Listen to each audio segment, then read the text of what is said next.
പുസ്തകം എന്നുള്ളത് കണ്ടുപിടിച്ചിട്ടില്ല എന്ന് ചിന്തിക്കൂ. പുസ്തകം എന്നുള്ളത് ചിന്തകളിലില്ല. എഴുത്തോ അല്ലെങ്കിൽ ഒരു ബുക്ക് വായിക്കുക എന്നുള്ള സംഭവം നമ്മുടെ കണ്ടുപിടുത്തത്തിലില്ല. നമ്മളിപ്പോൾ മൊബൈൽ ഫോൺ ഉപയോഗിക്കുന്നു, നാളെ നമ്മൾ പുസ്തകം കണ്ടുപിടിക്കുന്നു. നമ്മുടെ മാതാപിതാക്കളും സമൂഹവും പറയാൻ സാധ്യതയുള്ള എന്താണ്? നീ ആ പുസ്തകം വായിച്ച് കണ്ണ് കളയേണ്ട ആവശ്യമുണ്ടോ എന്നല്ലേ? എങ്ങനെ പറയാൻ സാധ്യതയില്ലേ? ഇപ്പൊ നമ്മളോട് പറയുന്ന പുസ്തകം ആദ്യം വന്നു, മൊബൈൽ ഫോൺ പിന്നെ വന്നത് കൊണ്ട് നമ്മൾ സേഫ് ആണ്. നാളെയാണ് പുസ്തകം വരുന്നതെങ്കിൽ ഈ കുനുകുനായുള്ള അക്ഷരം വായിച്ചിട്ട് വല്ല കാര്യമുണ്ടോ? നീ ഓരോ പേജ് ഒരു നമ്മളൊരു ഒരു നല്ലൊരു ഇപ്പൊ MD 4 കെട്ടോ അവകാശികളൊക്കെ അല്ലെങ്കിൽ ഇപ്പൊ 2-ാം ഊഴം ആയിക്കോട്ടെ, നല്ല അതൊക്കെ ചെറുതാണെങ്കിൽ വലിയൊരു പുസ്തകം വായിച്ച് നമ്മള് നീ ഇത് എപ്പോ വായിച്ച് തീരാനാണ് എന്തിനീ സമയം കളയുന്നത്? ഇതേ ചോദ്യം അടുത്ത ചോദിച്ചപ്പോ എന്തിനാണ് പുസ്തകം വായിച്ച് സ്ട്രെയിൻ എടുത്ത് സമയം കളയുന്നത്? ഓഡിയോ ബുക്സ് ഇപ്പൊ അവൈലബിൾ അല്ല ചോദിക്കുന്ന കുട്ടികളാണ്. ഈ അടുത്ത് എല്ലാരും കണ്ട് എനിക്ക് തോന്നുന്നു ഏറ്റവും കൂടുതൽ റീച്ച് കിട്ടിയ ഒരു റീലാണ് നമ്മുടെ പ്രിയപ്പെട്ട സലിം കുമാർ ചെയ്ത ഒരു വീഡിയോ. അതിൽ പറയുന്നത് വളരെ സിമ്പിൾ ആയിട്ടുള്ള കാര്യമാണ്. നിങ്ങൾ ഈ തന്ത വൈബ് എന്ന് പറഞ്ഞ് ഞങ്ങളെ ഒഴിവാക്കരുത്, അല്ലെ അപമാനിക്കരുത്. ഞങ്ങളൊക്കെ ഉണ്ടാക്കിയതിന്റെ ബാക്കിയല്ലേ നിങ്ങളൊക്കെ ചെയ്യുന്നത്. ഞങ്ങളിപ്പോൾ കഷ്ടപ്പെട്ട് ഉണ്ടാക്കിയ ഒരു പല കാര്യങ്ങൾ, അത് കണ്ടുപിടുത്തമായിക്കൊള്ളട്ടെ, ശാസ്ത്രമായിക്കൊള്ളട്ടെ, സാഹിത്യമാകട്ടെ, സിനിമയാകട്ടെ, അതിൻ്റെ ഒരു എക്സ്റ്റൻഷൻ ആണല്ലോ അടുത്ത തലമുറ ചെയ്യുന്നത്.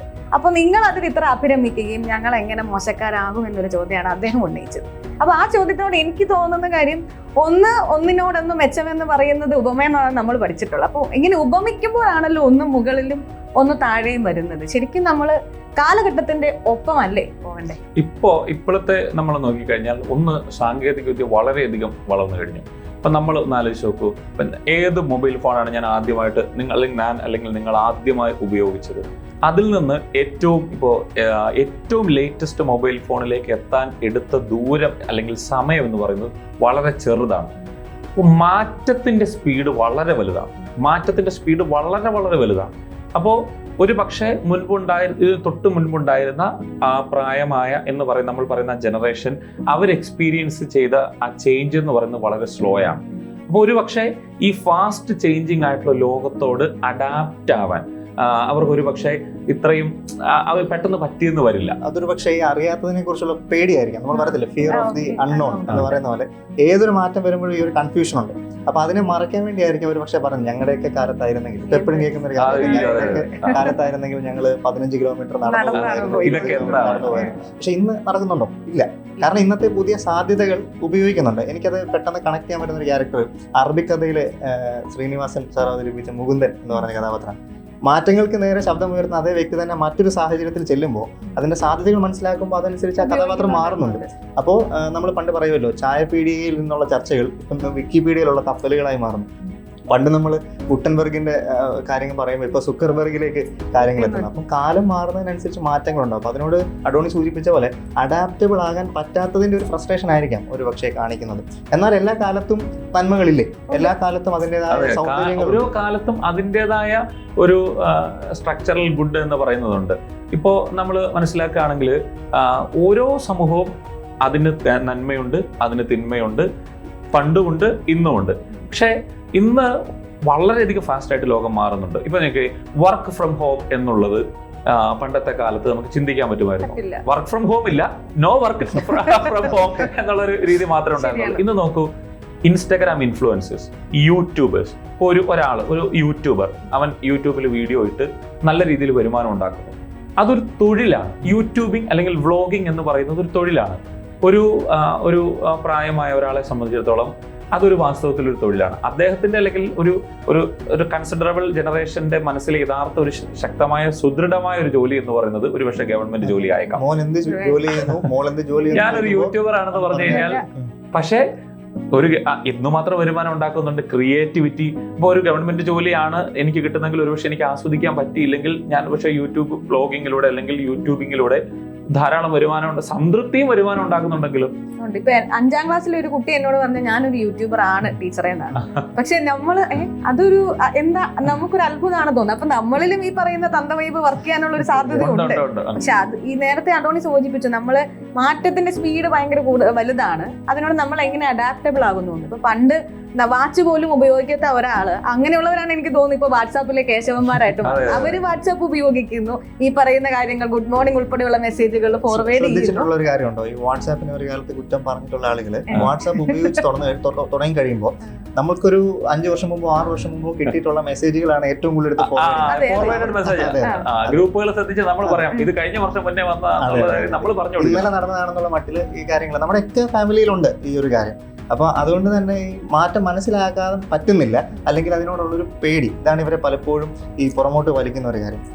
വീണ്ടും നമ്മൾ ചുറ്റുപാട് ഒന്ന് ശ്രദ്ധിക്കുകയാണെങ്കിൽ ഈ കുട്ടികൾ ഇതേപോലെ നമ്മൾ ഉപദേശിക്കാനായി വരുന്ന ആളുകൾ, ഉപദേശം എന്നുള്ള സെൻസിൽ അവർ ഞങ്ങളുടെ പഴയ കാലത്തെ കുറിച്ച് പറയുമ്പോൾ നമുക്ക് ചരിത്രമൊന്നും ഇനി അറിയണ്ട, ഈ പ്രസന്റിനെ കുറിച്ച് ചിന്തിച്ചാൽ പോരെന്ന് പറയുന്നതിലൊരു പ്രശ്നമില്ല. പണ്ടത്തെ കാലം എങ്ങനെയായിരുന്നു നമ്മൾ തീർച്ചയായിട്ടും അറിയാൻ വേണം. പക്ഷെ അപ്പൊ അതിനകത്തുള്ളൊരു ഒരു പ്രശ്നം എന്ന് പറഞ്ഞു കഴിഞ്ഞാൽ ഇതൊന്നും ശരിയല്ല.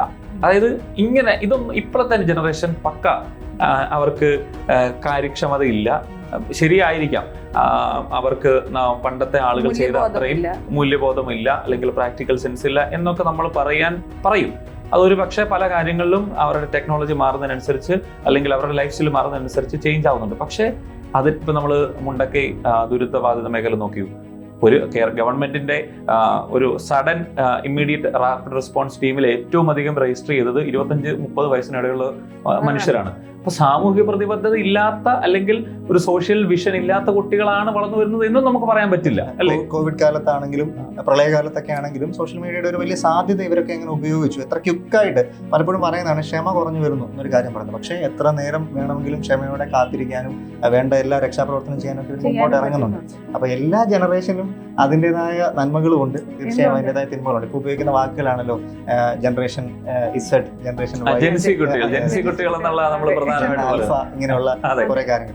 അപ്പൊ ഈ മുമ്പ് നമ്മൾ സൂചിപ്പിച്ചതുപോലെ ടെക്നോളജിയോടുള്ള ഇവരുടെ ഒരു എക്സ്പോഷർ ഇവരെ ദോഷമായി ബാധിച്ചു എന്ന് പൂർണ്ണമായി നമുക്ക് ഇങ്ങനെ പറയാൻ പറ്റില്ല. അപ്പോൾ മെത്തേഡുകൾ മാറുന്നു എന്നുള്ളതേ ഉള്ളൂ. ബേസിക് ആയിട്ടുള്ള ആ ഒരു നന്മയും അല്ലെങ്കിൽ അവരുടെ കാര്യങ്ങളോട് ഇടപെടാനുള്ള ഒരു ശേഷിക്കൊന്നും യാതൊരു വ്യത്യാസം ഉണ്ടാവുന്നില്ല. ഇപ്പോൾ പണ്ടാണെങ്കിൽ നീ എന്തിനാണ് എപ്പോഴും വാട്സാപ്പിൽ നോക്കിക്കൊണ്ടിരിക്കുന്നത്, അല്ലെങ്കിൽ നീ എന്തിനാണ് ഫോൺ എടുത്തോണ്ടിരിക്കുന്നത് എന്ന് പറഞ്ഞ കാലത്തുനിന്ന് കോവിഡ് ആയപ്പോൾ അധ്യാപകർ തന്നെ വാട്സാപ്പ് ഗ്രൂപ്പുകൾ ക്രിയേറ്റ് ചെയ്യുന്നു.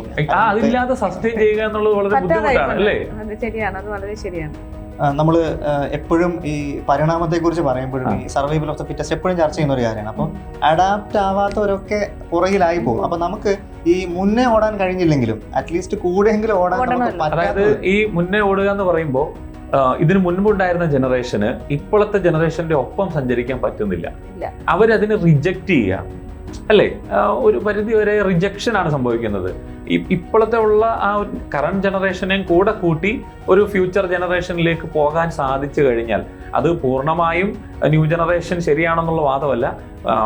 റിജോ നേരത്തെ പറഞ്ഞതുപോലെ എന്തായിരുന്നു ചരിത്രം, അല്ലെങ്കിൽ എങ്ങനെയാണ് ഞങ്ങൾ ഇവിടെ എത്തിയത് എന്നുള്ള ബോധം ഉണ്ടാവണം. കാരണം ആ ഒരു ബോധം ഇല്ല എങ്കിൽ ഒരു പക്ഷേ അവരും നമ്മൾ തമ്മിലുള്ള ഒരു ജനറേഷൻ ഗ്യാപ്പ് ആ സമയത്താണ് അകന്നു പോകരുത്. നമ്മൾ ഒരുമിച്ച് കൂടെ നിന്ന് പോവുകയാണെങ്കിൽ കുറച്ചും കൂടെ നല്ല രീതിയിലുള്ള റിസൾട്ട് ഫ്യൂച്ചറിൽ ഉണ്ടാകാൻ സാധ്യത. തീർച്ചയായിട്ടും. അപ്പോൾ ഈ ജനറേഷൻ കൂടുതലായിട്ട് ശ്രദ്ധിക്കേണ്ട ഒരു കാര്യം, ഈ പഴയ ആളുകൾ കഥകൾ പറയുമ്പോൾ അതിൽ ചിലപ്പോൾ യാഥാർത്ഥ്യങ്ങളില്ലാത്ത കഥകൾ ഉണ്ടാവാം, അവരുടെ ഭാവന ഉണ്ടാവാം, അവർക്ക് ചെയ്യാൻ പറ്റാതായി പോയ കാര്യങ്ങൾ സ്വപ്നങ്ങളായി പറയുന്നതാവാം. അത് കേൾക്കാം, അല്ലേ? തീർച്ചയായും കേട്ട് ഈ കാലത്തെ സാധ്യതകളോട് ചേർത്ത് ഇവരെ രണ്ട് കൂട്ടരും കൂടെ ഒന്നിച്ച് പോയി കഴിഞ്ഞാൽ എന്തുമാത്രം അത്ഭുതങ്ങൾ ഈ ലോകത്ത് ഇനിയും സംഭവിക്കാനുണ്ടെന്നുള്ളത് വലിയൊരു കാര്യമാണ്. അപ്പം ഈ രണ്ട് കൂട്ടരും ഒന്നിച്ച് മുന്നോട്ട് പോവുക എന്ന് പറയുമ്പോൾ പല കാര്യങ്ങളുണ്ട്. വേൾഡ് വളരെ അധികം ഫാസ്റ്റിംഗ് ആണ്. ഇപ്പോൾ വളരെ ഫാസ്റ്റായിട്ട് മുന്നോട്ട് പോകുന്ന ലോകത്തിൽ ഡ്രൈവർ ഇല്ലാത്ത കാറുകൾ എന്നുള്ളതിനപ്പുറത്തേക്ക് ഇപ്പോൾ ടെസ്ല ലേറ്റസ്റ്റ് പരീക്ഷണം നടത്തുന്ന വാട്ടർ എഞ്ചിൻ എന്നുള്ള ഒരു വാട്ടർ എഞ്ചിൻ ഡ്രൈവൺ ആയിട്ടുള്ള ഒരു കാർ എന്നുള്ളതാണ്. ഒരു പക്ഷെ ചിന്തിക്കാൻ നമുക്ക്, നേരത്തെ നമ്മൾ കണ്ടല്ലോ ഒരു സ്പേസ് ഷട്ടിലേക്ക് തിരിച്ചു വന്നിറങ്ങുന്ന ഒരു റോക്കറ്റിന്റെ നമ്മൾ കണ്ടാണ്. നമ്മൾ ഒരു പക്ഷേ റോക്കറ്റ് പ്രൊപ്പൽഷനൊക്കെ പറഞ്ഞപ്പോൾ നമ്മളത് ചിന്തിച്ചിരുന്നു, ഒരിക്കലും ഇല്ല. അപ്പോൾ ആ ഒരു മാറുന്ന കാലത്തോട് അഡാപ്റ്റ് ചെയ്യാനും ആ ലോകത്തിൽ മാറുന്ന ഒരു ലോകത്തിലാണ് കുട്ടി നിൽക്കുന്നത് എന്ന് മനസ്സിലാക്കുന്ന ഒരു സംവിധാനം ഉണ്ടെങ്കിൽ ഈ സർവൈലൻസ് ആണല്ലോ അവിടെ പ്രശ്നം. സർവൈലൻസ് ഇല്ലാത്തൊരു ലോകം വരണം, അല്ലേ? നമ്മളൊരു പുച്ഛം എന്നുള്ള മനോഭാവമാണ് കൂടുതൽ. അവരൊക്കെ മോശം, ഞങ്ങളുടെയാണ് നല്ലത്. അങ്ങനെ വരുമ്പോഴാണ് ഈ തന്ത വൈബ് തള്ള വൈബ് എന്ന ആ വൈബ് വരുന്നത്. ക്യാമ്പസ് ലൈഫ് നോക്കുകയാണെങ്കിൽ ഞങ്ങളൊക്കെ പഠിച്ച കാലമായിരുന്നു. അയ്യോ, അതെ അതെ, ഇതൊക്കെ എന്ത് എന്നുള്ളൊരു സാധനം അവിടെ വരും. ഞങ്ങളൊക്കെ ഉണ്ടായിരുന്നപ്പോ കാലം മാറി. അപ്പോ നിങ്ങൾ ഉണ്ടായപ്പോ അതുപോലെ തന്നെ ലോകം നിൽക്കാനാണെങ്കിൽ ലോകം ഇങ്ങനെ മുന്നോട്ട് പോകും, അല്ലേ? പക്ഷെ എല്ലാ കാലത്തും ക്യാമ്പസിൽ പ്രണയമുണ്ട്, സൗഹൃദമുണ്ട്, വിരഹമുണ്ട്. വിരഹമുണ്ട്, വഴക്കുണ്ട്. രാഷ്ട്രീയമുണ്ട്, എല്ലാം ഉണ്ട്. ജനറേഷൻ മാറിയെങ്കിലും ഈ വക ബേസിക് ആയിട്ടുള്ള കാര്യങ്ങൾക്ക് യാതൊരു പുതിയ തലമുറ മയക്കുമരുന്നിന് അടിമയാണെന്ന് പറയുന്നു. പഴയ തലമുറ ഇപ്പൊ വാറ്റ് ചാരായം നിലനിന്നിരുന്ന ഒരു ചാരായ നിരോധനത്തിന് മുൻപേ ഒരു സമൂഹം ഉണ്ടായിരുന്നല്ലോ. അപ്പോ അന്നത്തെ അവസ്ഥ ഇവരാരും മദ്യം ഉപയോഗിക്കാത്ത, ചാരായം അല്ല, ഉപയോഗിക്കാത്ത അന്നും മനുഷ്യരായിരുന്നു. ഹിപ്പികളുണ്ടായിരുന്നല്ലോ. 80കളിലും തീർച്ചയായിട്ടും. 90കളിലാണ് ഹിപ്പികളാണ് മുടി വളർത്തി ക്യാമ്പസുകളിലൂടെ പ്രണയം പറഞ്ഞ് നടന്നവരുണ്ടായിരുന്നല്ലോ. അതെ. അപ്പൊ ഇത് കാലം മാറുന്നതേ ഉള്ളൂ. അതിനനുസരിച്ച് നമ്മൾ ഓടിയാല് നന്നായിരിക്കും. അല്ലാതെ നമ്മൾ എവിടെയെങ്കിലും സ്റ്റക്കായിട്ട് തനിക്ക് മുമ്പും തനിക്ക് ശേഷമുള്ളതൊക്കെ മോശം എന്ന് പറയുന്നതിലാണ് പ്രശ്നം എന്നാണ് എനിക്ക് തോന്നുന്നത്. കൂടുതൽ വാർത്തകളും വിശേഷങ്ങളും നിങ്ങളിലേക്ക് എത്താൻ ABC മലയാളം സബ്സ്ക്രൈബ് ചെയ്യുക, ബെൽ ബട്ടണും അമർത്തുക.